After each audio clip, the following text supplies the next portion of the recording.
點樣用一個 WhatsApp 去控制你嘅 ERP 內部嘅管理系統，結合埋之後呢，會等於多咗一個好似 AI 嘅秘書去幫你手解決你日常嘅工作上面嘅問題，可以整合翻成個企業裏面，包括對外俾你嘅客戶，另外對內俾你嘅同事，所有嘢都會有個記錄喺你公司嘅 ERP 嘅管理系統裏面。我哋希望針對翻一啲咁舊嘅客戶，用一啲舊 ERP 想更換，或者一啲啱啱開公司嘅時候又唔需要上咁多人手嘅時候呢，我哋一個 ERP 都能夠可以幫到你。應用嘅場景包括咗咩呢？可以俾個 WhatsApp 俾客人，就俾佢喺你嘅網站上面，或者喺個 WhatsApp 上面去直接做一啲嘅預約，可以減輕到你嘅人手，直接喺個 WhatsApp 度已經幫你客人做埋 booking。另外一啲做開 trading 嘅朋友，可能做一啲報價合約啊，到收款啊，成個過程呢都可以用一部電話做 WhatsApp， 佢就可以已經溝通晒啦，唔需要有另外一個同事又會開單啊，打俾你又要出貨啊等等嘅嘢。攞到一啲做零售啦，成日有啲新貨翻嘅時候呢，可以開一啲新嘅產品，例如打個禮拜 product， 影張相打埋個字喺個 ERP system， 你已經自動幫你可以上埋你個網站，入埋你個系統裏面，方便你攞開單噶啦。另外啦，做一啲物流啊，或者做一啲倉管，可以做一啲出入貨啦，通過 WhatsApp 打個聲，貨嘅指令呢已經可以通知到個系統啦。另外仲有一啲人事上面嘅功能去方便到你哋，例如工程嘅同事可能話我要打卡啦，翻工之後就加啲新嘅員工啦，可以喺個 WhatsApp 裏邊升打卡，佢會睇到你現有嘅位置同埋相 upload 翻對應翻你哋嘅 project。佢呢啲嘅功能呢都會喺現有嘅 ERP 裏面都會有噶啦，只需要呢好簡單喺個插件嘅設置嘅位置，佢個 QR code 出嚟，好似平時咁樣一掃就已經同你綁埋佢啦。咁而家就做一個 sample 啦。咁只要我將呢個電話 number 掛咗落個 system 入面之後呢，咁我而家就想做一啲嘅指令啦，例如可能我想出份合約咁樣啦，咁出俾邊個客戶啦，咁打咗客名啦，咁我就可以寫翻一啲你要報嘅內容啊，或者你要做嘅嘢啦，咁寫翻個數量啦，咁價錢幾多錢確定，咁佢就會問你係咪呢個係一個新客嚟嘅喎？咁你答 yes 得㗎啦，中文又得，英文都得㗎啦。而家發覺原來冇呢個 service 喎，咁我問你開產品嘅 service， 咁我開一個 service， 咁已經就幫你設置咗㗎啦。咁佢就已經就轉頭大概10秒左右嘅時間啦，就會 send 翻一個正確嘅報價單俾你。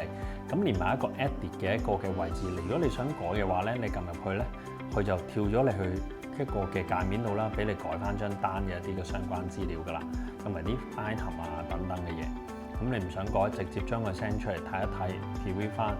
都冇乜問題喎 ，OK 啦。咁你可以出張報價咧，直接就 forward 俾你哋嘅任何一個嘅客戶都可以㗎啦。咁突然間啦，有第二個指令啦，可能過咗幾日到啦，個客人咧就 send 翻簽咗嗰張報價單俾你。咁我哋有另外一個功能啦，可能就係contract file 咁樣啦，咁打翻個合同 number，attach 翻一啲嘅 file 翻嚟啦。好多指令隨意你自己設定嘅，咁有個後台俾你嘅，問你需唔需要生成張發票，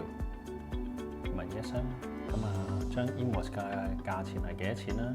咁佢問你個 payment terms 係點樣？咁你其實答 COD 咁咯。第二個 item 呢個我哋自己設咗都唔冇模板嘅，咁我答咗佢其中一個啦。又係10秒嘅時間咧，就會幫你出張翻 invoice 出嚟啦，價錢啦、內容啦、items 啦咁樣嘅，咁你都可以 send 翻俾你嘅客人啦。再做多一樣嘢啦，咁突然間個客都找咗數啦咁樣。咁打翻個張單嘅 number 得，打翻個客嘅名咧都可以嘅。咁attach 埋張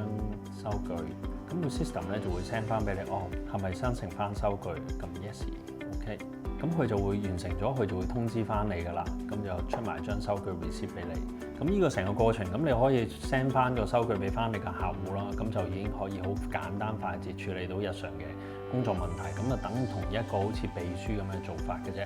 咁你調翻轉，你今日用呢個電話 number 做啦，咁你第日唔想咧，你用第二個電話 number 都可以。咁呢個過程咧係翻個另外一個嘅後台嘅部分咧都可以睇得翻到嘅。呢個咧就係一個嘅後台嘅界面啦。咁後台嘅界面裏面咧，就喺呢個位置裏面咧有個通訊嘅功能啦。咁已經駁通咗你嘅 WhatsApp 㗎啦。咁頭先咧同個 system 裏面嘅所有嘅溝通嘅內容咧，同個客人啦所有相關嘅信息溝通咧，都會喺度有翻晒啲記錄啊，收嗰啲乜嘢 send 嗰啲咩俾佢咧，咁都有嘅。例如收佢一啲嘅附件啊等等嘅嘢咧，都會有晒記錄。咁右手邊咧就係一啲嘅客人嘅相關一啲資料啦，同佢跟進嘅 record 啦，消費嘅一啲嘅記錄啊，同個新客嘅話咧都喺度可以喺個頁面度做晒㗎啦。用呢個嘅方式嘅話咧，咁全部都會唔同同事用呢個公司嘅 WhatsApp 嘅時候，都會有一個 record 喺度㗎啦。